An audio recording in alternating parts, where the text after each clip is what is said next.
주식을 시작했다는 거를 주식을 산다는 거하고 동일시 안 하셨으면 좋겠습니다. 현금을 들고 있는 연습을 먼저 해야 돼요. 그래서 계좌만 여시고요. 주식을 사지 마십시오.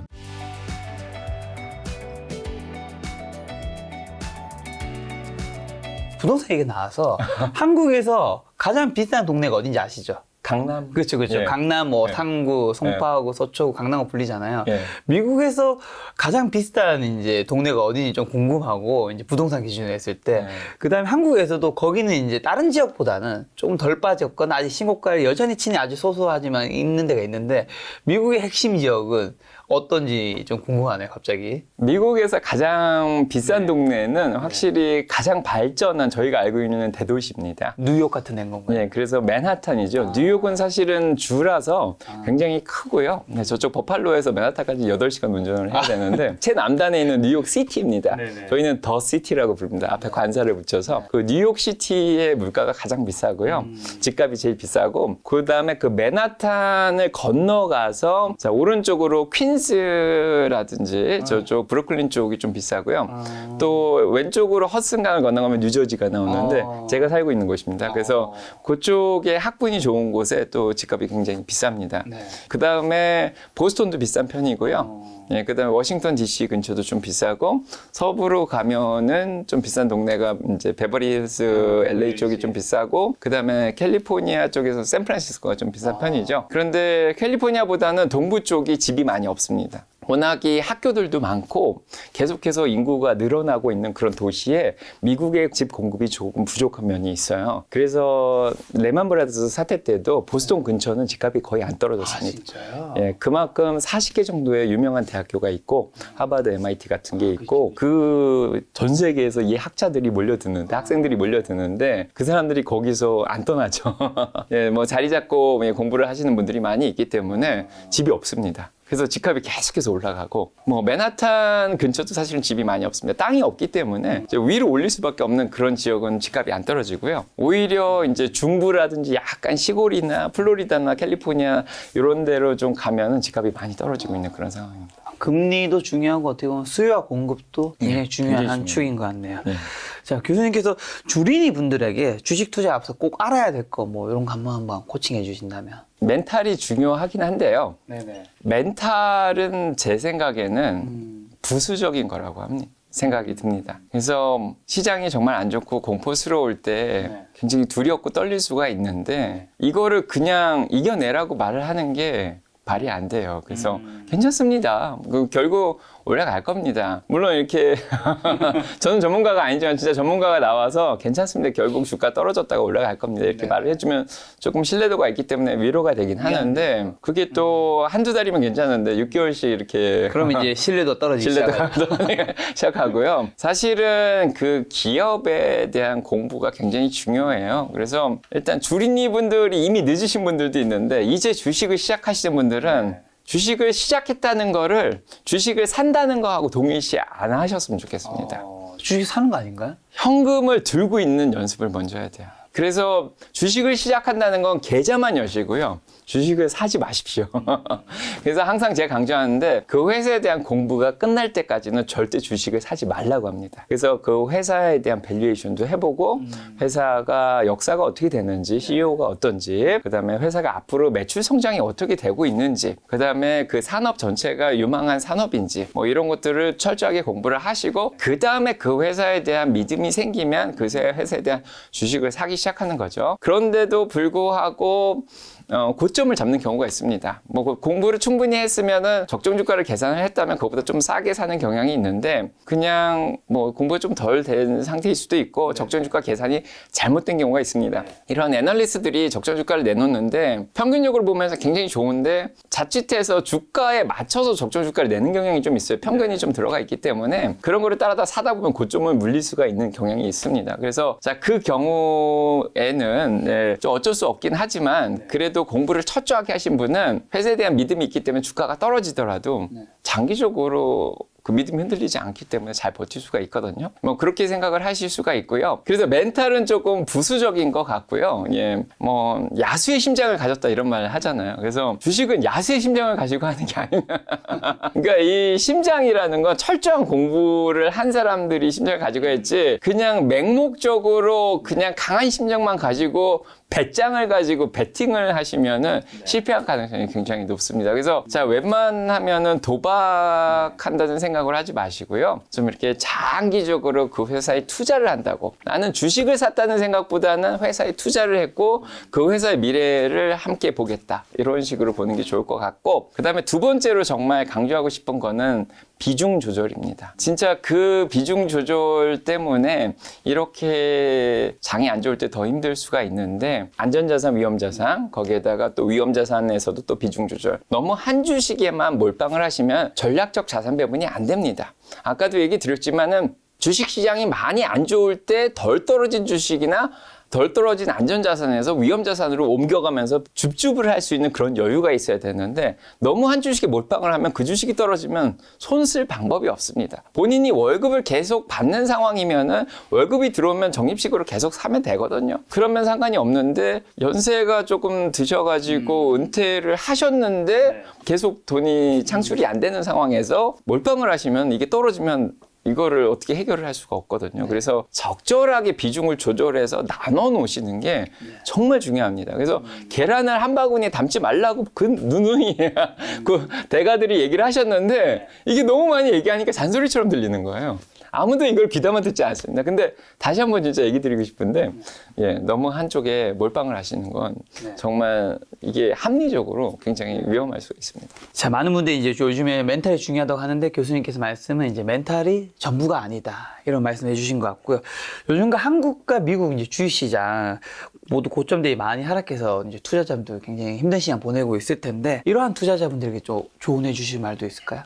일단 지금 힘든 시기를 겪고 있습니다. 저도 주식이 사실 많이 빠져 있고요. 저희 퇴직연금이 S&P 500을 추종하는 기업에 거의 다 들어가 있고, 예, 그 다음에 제 생활비 계좌도 현금을 거의 다 썼기 때문에 어느 정도 바닥이라고 생각을 했기 때문에 저는 한 5번에 걸쳐서 지금 바닥에서 추매를 계속 했고요. 그래서 지금은 좀 주식 비중이 좀 높은 편입니다. 현금보다는. 예, 현금은 한 10%밖에 안 남았고요. 그래서 한 S&P 500이 한 26% 정도 빠졌는데, 저도 한 24% 정도는 지금 빠져 있는데, 이런 시기가 쉽지는 않습니다. 뭐 앞으로 더 빠질 것 같은 두려움이 있어요. 그런데 어느 정도 믿음을 가지셔야 됩니다. 언젠가는 다시 올라갈 거라는 생각을 하시는 게 좋을 것 같고요. 아까도 얘기 드렸지만 가치 투자랑 성장 투자자들은 본인의 적정 주가보다 많이 떨어져 있으면 싸다는 생각을 일단 하셔야 되고, 지금 만약에 추매할 현금이 없더라도 예, 언젠가는 다시 올라갈 거라는 믿음이 좀 있어야 될 것 같습니다. 그래서 주식시장은 계속 반복이 돼요. 참 신기하게도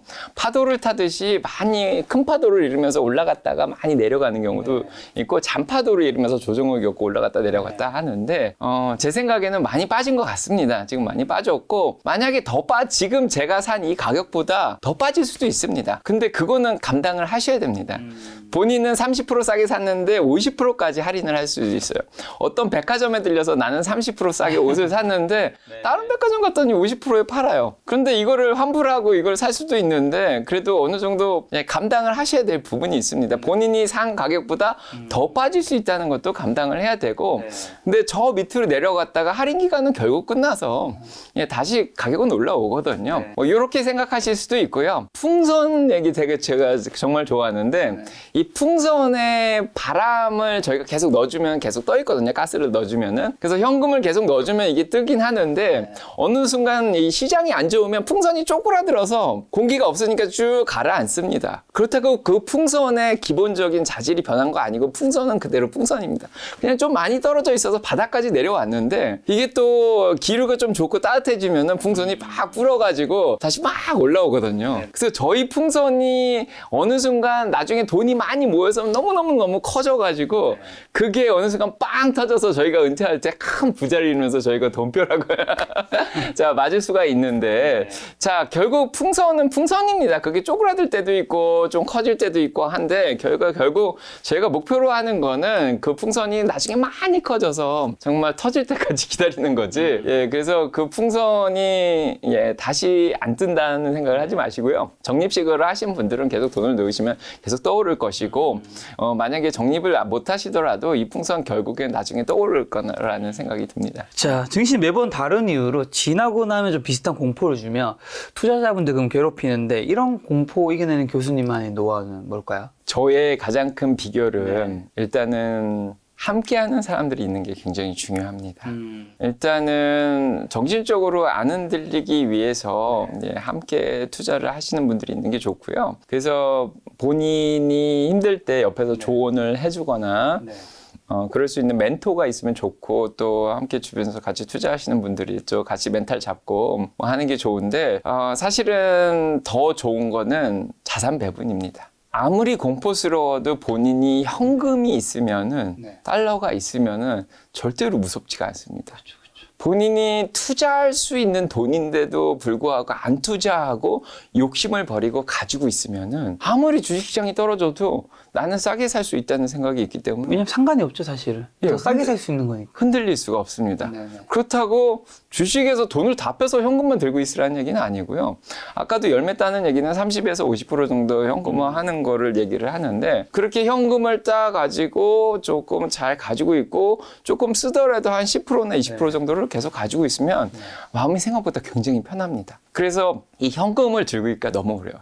저는 제가 고수란 얘기를 드리는 건 아니지만 정말 고수와 중수의 차이는 딱 그 열매를 따고 현금을 유지하는 능력에 있다고 봅니다. 워런 버핏은 아마 지금도 현금을 들고 있을 거고 지금도 뭔가를 줍줍하고 있을 거라고 믿어요. 물론 다음에 설티네프 공지가 나오면 이제 다 알 수 있겠지만은 이런 고수들일수록 현금을 잘 유지를 하는 경향이 있고요. 이거를 잘 유지하려면 마치 이렇게 나쁜 습관을 없애는 거랑 좀 비슷해요. 그래서 본인이 만약에 술이나 담배 같은 거를 끊고 싶은데 이런 걸 끊으려면은 나 오늘부터 끊을 거야. 그럼 끊어지지가 않죠. 오히려 대체제를 찾으시면 됩니다. 그래서 술이나 담배 대신에 뭔가 딴 거를 먹는다든가 땅콩이나 뭐 피스타치오 이런 걸 먹는다든가 그렇게 해서 끊는 분들이 많이 있잖아요. 그거랑 비슷합니다. 그래서 현금 유지를 못하고 자꾸 주식을 사는 이런 습관이 드신 분들은 돈만 있으면 진짜 주식이 보이면 사고 싶어요. 마치 돈이 있으면 쇼핑을 하러 가시는 뭐 옛날에 제가 막 9천을 떠돌아다닌다 뭐 이런 얘기도 하는데 돈만 있으면 힘들면은 이제 백화점 가서 쇼핑 하고 다니고 이제 스트레스 해도 되죠. 스트레스 해소 되죠. 그래서 그렇게 주식을 이제 자꾸 사시게 되는데 그거를 억제를 하고 진짜 마지막에 싸게 떨어질 때까지 유지를 하는 그거를 잘 유지를 하는 본인만의 노하우를 찾으십시오. 그래서 저 같은 경우에는 주식 계좌에서 현금을 아예 빼버려 가지고 진짜 못 쓰는 어딘가 이제 뭐 와이프한테 준다든가 어딘가 이제 잘 묻어놓거든요. 그러다가 진짜 뭐 생각 없이 지내다가 기회가 왔거나 그럴 때 그 돈을 굉장히 어려운 절차를 거쳐서 이렇게 주식 계좌를 옮긴 다음에 또 사고 이런 식으로 합니다. 그래서 아니면 그 현금으로 뭔가 다른 거를 사놨다가 그걸 팔아가지고 현금화 할 수 있는 뭐 자산 같은 다른 안전자산을 좀 사놓던가 이런 현금도 하나의 종목이니까 잘 가지고 있어라. 자, ETF 개별 종목을 85대 15 비율로 가져가신다고 말씀해 주셨는데 개별 종목보다 ETF를 더 선호하시는 건지랑 그다음에 선호하시는 이유가 있다면? 저는 퇴직연금은 기본적으로 뮤추얼 펀드에 투자할 수밖에 없습니다. 그래서 ETF나 뮤추얼 펀드에 투자하는데요. 제 퇴직연금은 403D라는 겁니다. 일종의 401K랑 좀 비슷한 건데요. 제가 학교에서 근무하기 때문에 403D라고 합니다. 그래서 미국에는 에리사라고 투자 관련된 법안이 있는데 퇴직연금과 관련해서 각 회사나 학교는 퇴직을 하시는 분들한테 다양한 선택권을 주게 되어 있습니다. 그래서 위험도가 너무 한쪽으로 쏠리지 않는 방향으로 주식에 투자할 수도 있고요. 채권에 투자할 수도 있고 거기에다가 금이나 은이나 이런 광물에 투자할 수도 있고 뭐 리츠 가치, 뭐 부동산에 투자할 수도 있습니다. 그렇게 다양한 선택권을 주고 주식 같은 경우에도 성장주 ETF가 될 수도 있고 S&P 500에 추종할 수도 있고 한 몇십 가지 종류가 돼서 미국의 퇴직연금을 받는 분들 대부분이 미국의 한 90% 이상이 받죠. 그래서 이분들은 본인이 직접 주식 투자를 하고 있습니다. 예, 그래서 저도 그 중에 하나고요. 그래서 제 퇴직연금은 적립식으로 자 매달이 아니고 자 월급이라고 그렇긴 그렇고요. 2주에 한 번씩 나오기 때문에 이 샐러리가 나오는데 요거에서 10%를 떼서 이 적립식으로 투자가 되고요. 학교에서는 매칭이라 그래서 또 10%를 이제 첨가를 해서 한 20% 정도를 투자를 하고 있습니다. 그래서 그거는 S&P 500을 추종하는 펀드에 지금 다 들어가고 있고요. 그 다음에 나머지는 제가 현금을 생활비에서 조금씩 빼서 아껴가지고 제가 또 추가적으로 돈을 만들어가지고 그거를 또 투자를 하고 있습니다. 그래서 요게 한 85대, 퇴직연금 85대, 생활비가 한 15% 정도 되는데요. 자, 요거를 이렇게 하는 이유는 기본적으로 위험을 분산하기 위함입니다. 그러니까 저는 제 투자에 있어서 위험을 관리하는 걸 제일 중요시 여기는데, 그러니까 위험을 분산해 놓지 않으면은 저의 미래, 퇴직, 은퇴가 좀 걱정이 되는 부분이 많이 있습니다. 그래서 저는 72의 법칙이라는 걸 굉장히 좋아해요. 그래서 이거는 장기 투자자들한테 기본적으로 알아야 되는 법칙인데요. 72의 법칙에 대해서 이제 설명을 드리면은요, 본인의 자산이 2배가 될 때까지 매년 몇 프로의 수익을 낼까를 계산해 주는 법칙입니다. 그래서 매년 10%씩 수익을 내는 경우에는 그거를 72를 10으로 나누면은 7.2년이 나옵니다. 그래서 7.2년이 지나면은 본인의 자산이 2배가 되거든요. 예, 그래서 저는 복리 효과가 중요하기 때문에 안전을 제 수익을 매년 10% 정도를 수익을 내는 쪽에 좀 맞추고 있고요. 그래서 매년 10%씩 해서 7년이 지나면은 그게 2배가 되는 목표를 세우고 있습니다. 그래서 지난 14년간 그렇게 수익이 났기 때문에 지금 굉장히 한 4배 정도의 수익이 났고요. 전체 자산이. 그리고 또 지금까지 모은 자산이 7년 있으면 저는 또 2배가 된다는 확신을 가지고 있고, 그 다음에 또 7년이 지나면은 그게 또 2배가 돼서 지금보다 4배가 되겠죠. 그 다음에 또 7년이 지나서 21년이 되면 저는 거기에 2배, 8배의 수익을 낼 수 있을 거라고 믿습니다. 그래서 제가 만약에 10억을 가지고 있으면 저는 21년 있으면은 40억이 될 거라는 확신이 있습니다. 그래서 그렇게 위험을 조절해서 저는 은퇴할 때 제가 40억만 있으면은 저는 노후를 잘 맞이할 수 있지 않을까 그런 생각을 하고 있고요. 만약에 뭐 7년만 더 투자를 하면은 슈퍼개미가 되겠죠. 자, 그럼 교수님께서 실제로 좀 주식 투자 해오신, 하고 계신 에피소드 한 가지 정도만 얘기해 주신다면. 제가 IMF 때 들어가서 증권주를 사서 신한증권이 30배가 됐던 얘기들. 그런데 욕심을 좀 부렸나요? 좀 주가가 많이 떨어진 상업은행을 샀는데 상업은행이 그 이후에 50% 감자를 당했고, 그때 당시 제2금융이라고 할 수 있는, 제2종합금융이라고 할 수 있는 대한투자신탁에 투자를 했는데 회사가 망했습니다. 그래서 그 돈을 다 날린 이야기들. 그런 것도 에피소드라고 할 수 있고, 그 다음에 고시 공부 아니죠. 이제 논문 준비한다고 6개월 동안 방치했더니 닷컴 버블을 맞이해서 많이 터진 얘기들. 그 다음에 또 레만 브라더스 사태가 터졌는데 그 전에 정말 운 좋게 직장을 구해가지고, 레만 브라더스 터지고 그 이후 몇 달 있다가 제가 학교를 다니기 시작했는데, 그래서 교수가 됐는데, 자, 그때부터 월급이 나와서 저는 영원에서 시작을 해가지고 그때부터 투자를 시작했는데, 이렇게 적립식으로 투자를 하다 보니까 그 돈이 정말 많이 늘어났습니다. 그래서 이게 2주에 한 번씩 돈이 들어갔는데 이게 14년이 됐으니까 원금도 계속 넣겠죠. 근데 그 돈에 한 4배 정도의 수익이 났습니다. 그래서 자, 이렇게 저는 장기적으로 투자를 했더니 복리 효과를 거둬서 제 자산이 많이 늘어난 걸 봤기 때문에 이게 정말 좋은 방식이구나. 이렇게 하면은 돈이 많이 모이는구나. 그리고 앞으로도 이렇게 하면 나는 은퇴할 때 문제가 없구나. 그래서 저는 지금 욕심을 굳이 부릴 필요가 없다. 이런 생각이 좀 듭니다. 그래서 유학 생활 동안에 정말 돈도 없고 진짜 인생의 밑바닥까지 가봤는데, 그 이후에 진짜 처음부터 월급부터 조금씩 모으기 시작해서 진짜 여기까지 왔다는 것 자체가 정말 저의 큰 에피소드가 아닐까 그런 생각이 들고요. 그 다음에 2020년부터 또 테슬라라는 기업에 처음 투자를 하기 시작했는데, 저는 그 전까지만 해도 테슬라에 투자하는 거는 정말 테슬라는 사기다 이런 말이 많았어요. 그래서 테슬라에 투자하는 거가 얼마나 위험한지에 대해서 얘기를 많이 했습니다. 그래서 테슬라는 2019년에 정말 돈이 없어서 망하기 직전까지 갔었거든요. 근데 2020년이 돼서 수익이 플러스가 나기 시작하는 그 시점이 있었습니다. 물론 이게 탄소 배출권 뭐 이런 게 포함이 되어 있기도 한데 그 시기가 되니까 이제 테슬라가 좀 괜찮겠다 이런 생각이 좀 들더라고요. 그래서 정말 그때가 700불이었습니다. 분할 전에 그 이후에 5분의 1로 분할하고 또 이번에 3분의 1로 분할을 했는데 그거를 계산하면 한 46불 정도 되거든요. 그래서 그때 진짜 잘 회사의 미래를 보고 네, 잘 투자를 했더니 지금 많이 떨어졌어도 여전히 한 4배 이상은 올라와 있거든요. 네, 그래서 잘 투자했다 그런 생각이 좀 듭니다. 자, 예. 대부분의 투자자분들이 이제 교수님처럼 급여를 받는 분들이 많은데 이러한 정기적인 이제 투자 금액 생기는 분들에게는 좀 어떤 투자 방식 추천하세요, 그러면? 예, 제가 지난 14년간 해왔던 적립식 투자 방식은 정말 좋은 방식이라는 생각이 듭니다. 물론 이유는 지금까지 복리 효과를 거둬서 돈이 많이 모인 걸 제가 봤기 때문에 예, 그런 얘기를 드릴 수 있고요. 행복하게 투자를 할 수 있습니다. 적립식으로 투자를 하시게 되면은 크게 주식시장의 주가의 변동에 크게 흔들리지 않습니다. 그렇죠.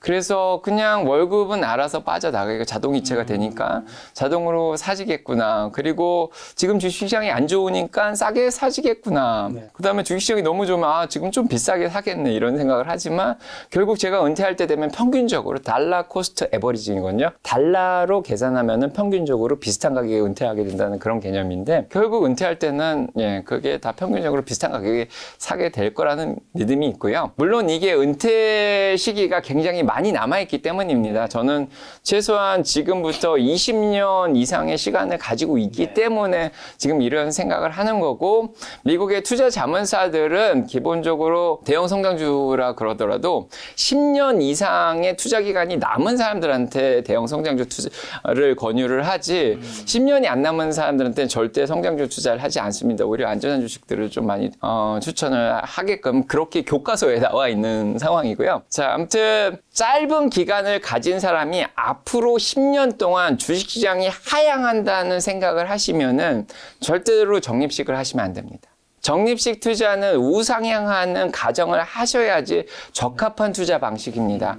그래서 돈이 생긴다고 막 사시면은 앞으로 10년밖에 안 남은 은퇴 기간을 남았는데 주식시장이 10년 동안 계속 내려가는 상황이거나 박스권에 갇혀 있으면 오히려 복리 효과를 못 거두시고 손해를 보실 수가 있습니다. 하지만 10년 이상의 시간이 있고 미국 시장 같이 우량 기업들이 많은 그런 시장에서는 10년이 넘어가면 당연히 올라갈 거라고 모두가 가정을 하고 있고 투자 자문사들도 그렇게 생각을 하고 있기 때문에 그렇게 오래 가져가실 분들은 기본적으로 본인이 가정을 장기 우상향을 가정을 하실 수가 있고요. 그래도 좀 안전한 감이 있고요. 그런 기간이 있으면은 DCA 방식을 써서 적립식으로 하시면은 안전하게 투자를 하실 수 있습니다. 자, 그럼 투자하시는 분에게 추천하신 투자 방법과 절대로 하지 말았으면 하는 투자 방법은요?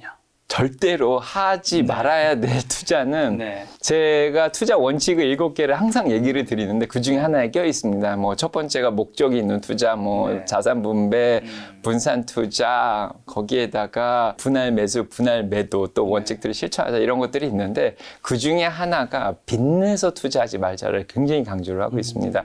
빚투 금지입니다. 그래서 빚을 내서 투자를 하시는 경우에는 올해같이 정말 침체 시기가 주식시장이 1년 가까이 된 작년 11월부터 시작됐다 그러면 거의 1년이 됐거든요. 이렇게 오래 가면은 1년 안에 돈을 갚아야 되는 상황이 오면은 주식을 팔 수가 없습니다. 팔면은 바로 손실이 실현되기 때문에 예, 그런 경우에는 빚 내서 투자하면 정말 힘들고요. 또 요즘같이 기준금리나 이자율이 올라가는 시기에는 빚을 내시면은 본인이 4.5% 이상의 수익을 내야 되는데 그렇게 내기가 쉽지가 않죠. 예, 굉장히 위험한 투자라는 생각이 들고요. 거기에다가 3배 레버리지 투자는 절대적으로 안 하셨으면 좋겠습니다.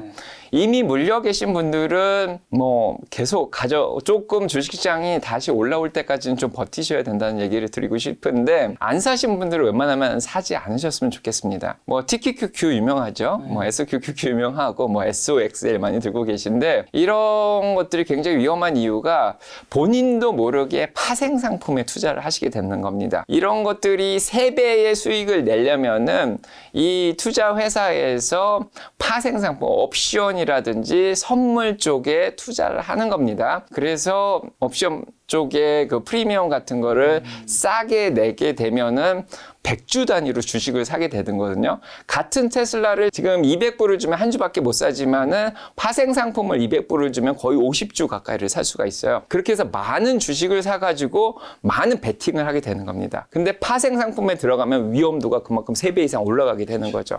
아까도 얘기 드렸듯이 위험도를 올리면 망할 확률이 높습니다. 그래서 작년에는 크게 수익을 내서 파생 상품 좋다고 얘기를 할 수 있는데 제가 작년부터 계속 경고를 제 유튜브에서 얘기를 했는데 이 3배짜리가 80%까지 주식이 떨어진 적이 있다. 그렇기 때문에 여러분들 지금 수익을 내고 있겠지만 그 위험도 배제할 수는 없다. 분명히 얘기를 드렸습니다. 근데 이번에 정말 80-90% 떨어졌습니다. 80-90%까지 떨어졌나요? 네, 정말 많이 떨어졌죠. 그래서 이런 경우가 오기 때문에 이런 경우에 파생 상품을 들고 있으면은 보통 주식이 80%가 빠지면 그 회사의 미래에 대한 믿음이 있기 때문에 버틸 수가 있습니다. 네.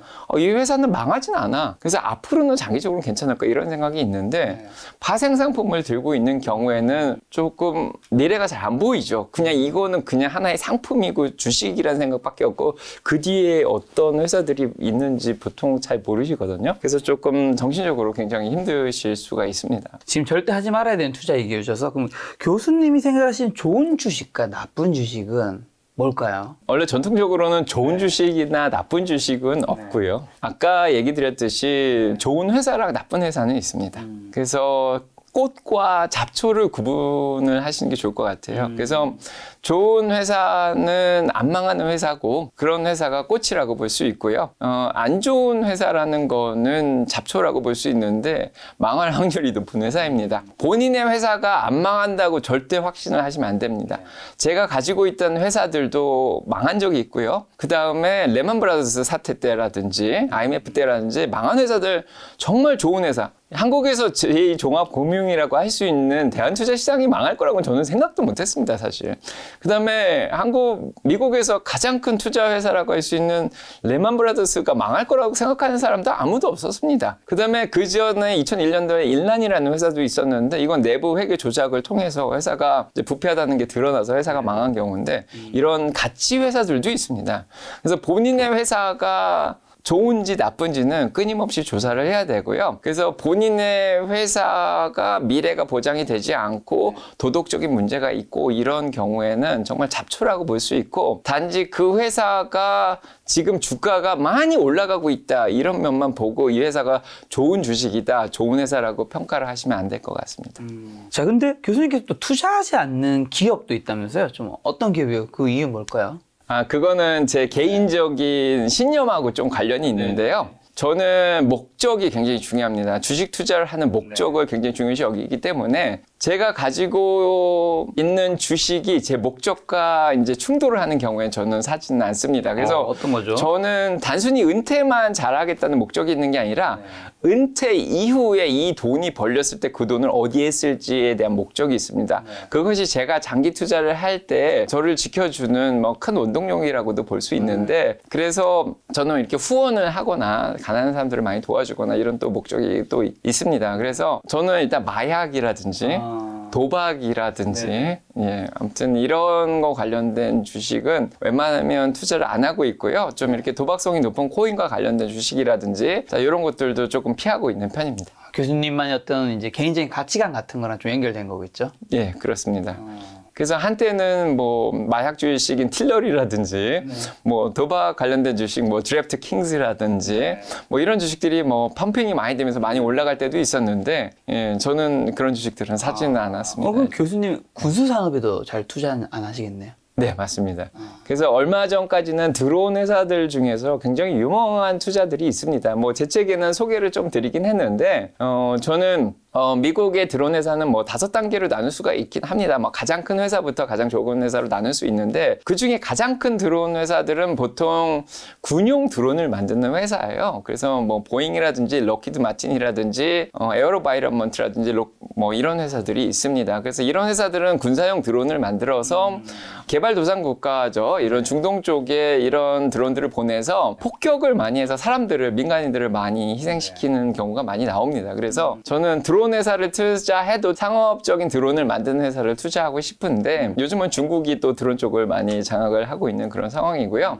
미국 내 상업용 드론 회사들은 아직 개발 단계에 좀 있는 편이고 이런 군사용 드론을 만들고 있는 뭐 크라토스라든지 에어로바이런먼트가 상업용 드론을 만들고 있는 편입니다. 그런데 아직은 군사용을 쓰고 있기 때문에 처음에는 좀 샀다가 아무래도 제 신념하고 좀 안 맞는 것 같아서 일단은 다 팔고 있습니다. 예.